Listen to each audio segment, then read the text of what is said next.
Hey, thanks for coming again, everybody. Obviously, trade early this morning with Chicago brings Sam Lafferty and Jake McCabe to our team in exchange for first and 25, second and 26. Joey Anderson and Pavel Gogolev, and 2 picks come back our way that are each conditional as well. So was our first. So we feel it's another key addition for us and will help us. Sorry about that. That would have been very distracting, but all good. Just feel in both players it adds more of what we feel we're going to need to give our group the best chance as we get set here. For one, clinching our spot in the playoffs, continuing to chip away and get ready for it, and then get ready for the battle that's to come. We can continue to push our way and get there. So that's where we're at, and I'll turn it over for questions. Whoever wants to fire away. What do you like about McCabe, Kyle? I think the thing we like about Jake, we obviously played against him a lot when he was in Buffalo. Spoke to them in the summer. It was 21 now, going back to it, when he was a free agent, coming off of an ACL injury. Just always liked how physical he is, competitive he is in neutral zone, and combined with how he can defend and move the puck, seems to relish that role. And when we're going through different guys, obviously it's with Jake Muzzin out that creates the hole there that we've talked about in previous availabilities, and feel like he fits that. And then once we kind of got through the salary part with Chicago, it just kind of fits in and makes sense. And I also like the fact that he's got this year and 2 more to follow. And he's just 29 years old here now and just turned 29. So versus the others on the market, still one of the younger of the group. So we're excited to have him come in and look forward to working with him. Obviously, he's played very well, and he's mostly been with Seth Jones there in Chicago and done a very good job for them. So it's gave us a good chance to see how he would play against top competition each night, and we'll leave it to Sheldon and Dean to sort out how they want to go through that. But we're really excited to have him. How about Lafferty? Lafferty is someone that we played him more when he was in Pittsburgh, but last year once he went there, seemed to come alive more with Chicago. Was good in Pittsburgh as well, and then got a little bit more opportunity in Chicago. For me, the speed is the number one thing that he brings, but also the versatility, able to play center, able to play wing, and then the forecheck competitiveness, tenacity on the forecheck, and able to create turnovers up the ice, be physical, be really competitive. And this year it's gone in for him more this year, but because he puts himself in those opportunities with his forecheck and ability to get in behind the D.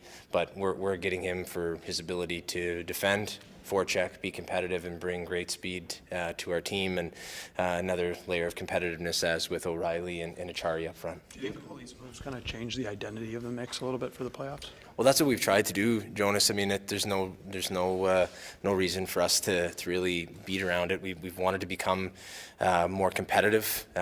Sam makes us faster as well up front, while maintaining the group that we have, and we didn't want to deplete from our actual prospects that are already in the system.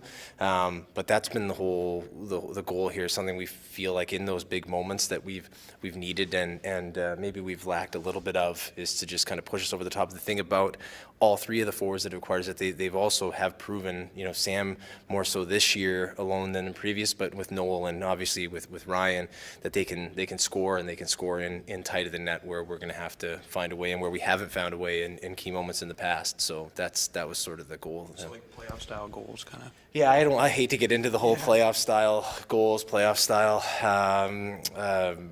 Anything. It's just trying to find guys that can go to those areas that are harder of the rink and score that way as well. We know we have guys that can score from anywhere at the top of the lineup. It's finding guys that can chip in more from the bottom, and we think Noel and Sam can do that. And then we hope we've continued to have our own guys in development. McMahon's done that since he's gone back to the Marlies. Steve's had a lot of chances when he was here, and Holmberg as well. So it's trying to find more people like that can help put us over the top. How much does what other teams do, or like especially in your division, factor in maybe the speed of the talks? Tampa makes that big trade. Boston makes a trade earlier in the week. Yeah, neither of those trades. I mean, for us, it was neither of those really affected. We were doing this talk with Chicago had been going on even before the Boston deal.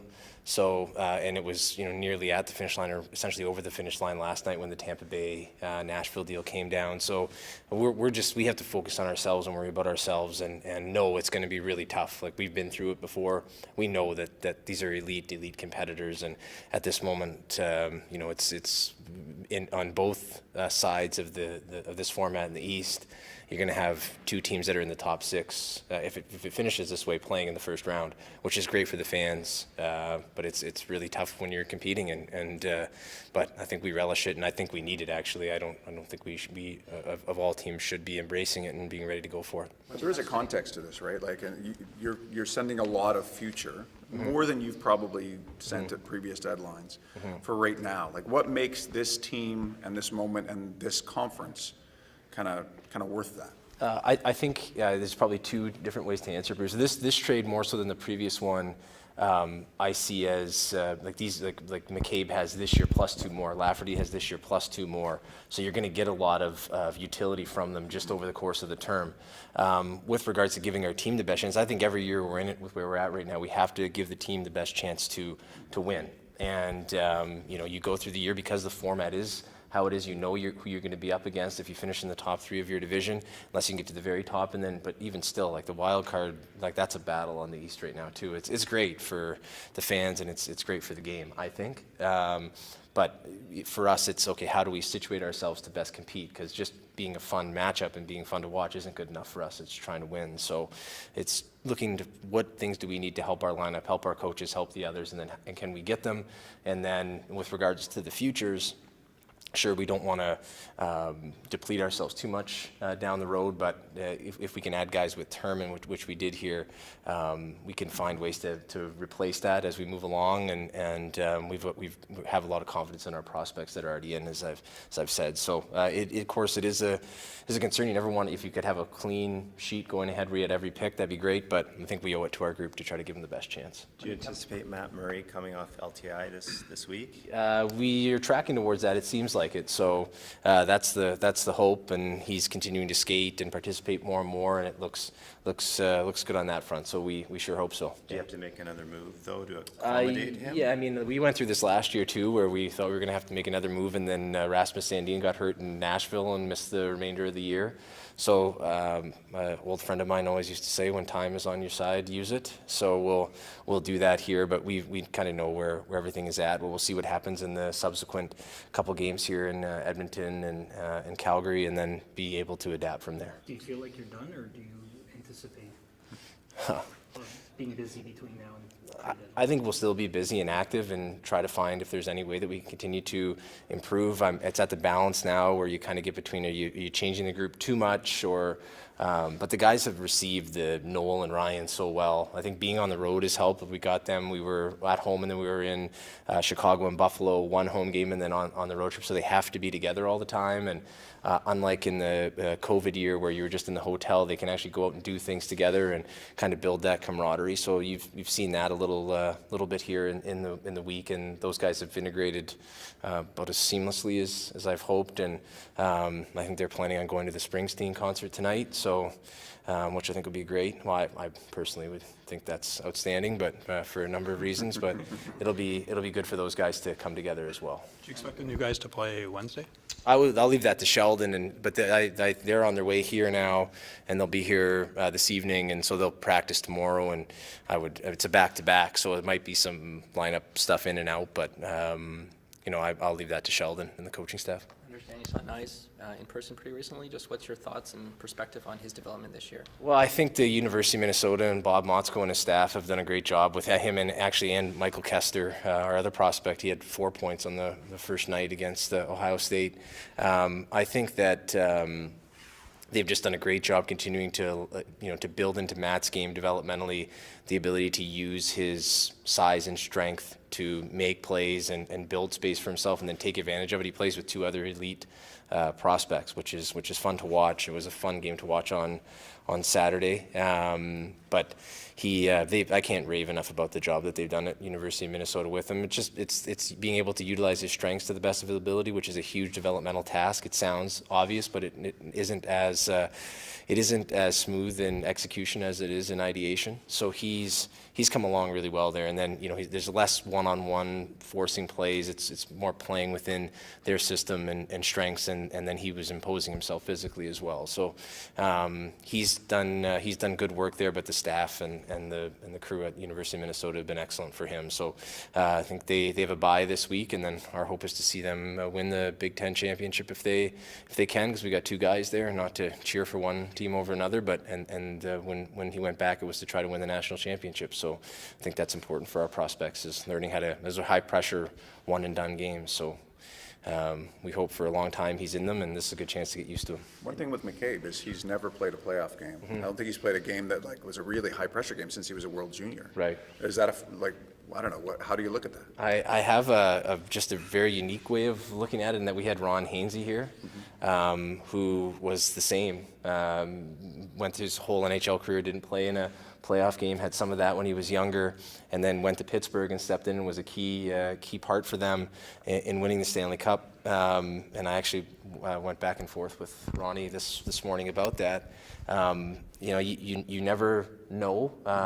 You'd love to have guys who've all won before and all done it, but I just think the way that he plays is the best probably projection of how he's going to be in those moments. So he plays with high pressure, physically competitive, and doesn't really give an inch to people, and that's what we're going to need in those moments. So we think it'll translate well, but it is interesting, and it's just luckily knowing Ronnie a little bit from having him here kind of gave me the more comfort in the fact that when you look at it, some of it's circumstantial, right? It's just he was with Buffalo just before they kind of took off, and they're kind of on their way now, and that's sometimes just the way it goes. Is there any concern whatsoever that Nyes won't sign?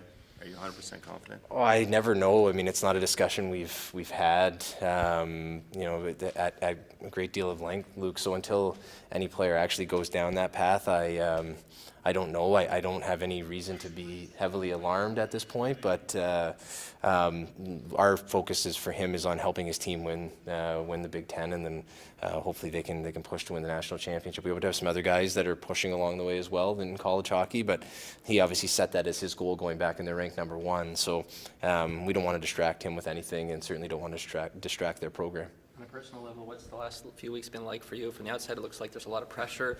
Do you feel some satisfaction here with the moves you made? Is there even more kind of nerves? How are you feeling? No, I mean, I've never been asked that. Thank you, Mark. This to me is the most fun time. Like I said to the guys this morning as we were kind of pushing it across the finish line, when you're, I don't know, unless you've been in there doing it, the moments when you're just getting a trade that you've worked on for a while to the finish line, it's the most exciting part of it. And then, seeing the guys come in like Noel and Ryan, and not even their production, but just the way that they've played and helped the team, and then the way that the guys react to it and where we're at, it's to me is the most exciting time. And I don't know about wouldn't say that it feels pressure. You feel a duty in this job to do everything you can to help the group of people that are part of it, the staff and the players. And we're fortunate here to have great staff, great players that deserve everything from my end to help them get over the top and reach their potential, which is to win. So this to me is the most exciting time. And then the trade deadline comes and you're kind of on the trail that Luke was just asking about, which is going to see your guys in college and Europe that are going to be coming over soon and then ready for the draft. But this is, this is the most fun part of this, really. It's, whether you want to call it pressure or not, I don't know, but it's a lot of fun. Perfect. Thanks, guys. Thank you. Thanks, everybody.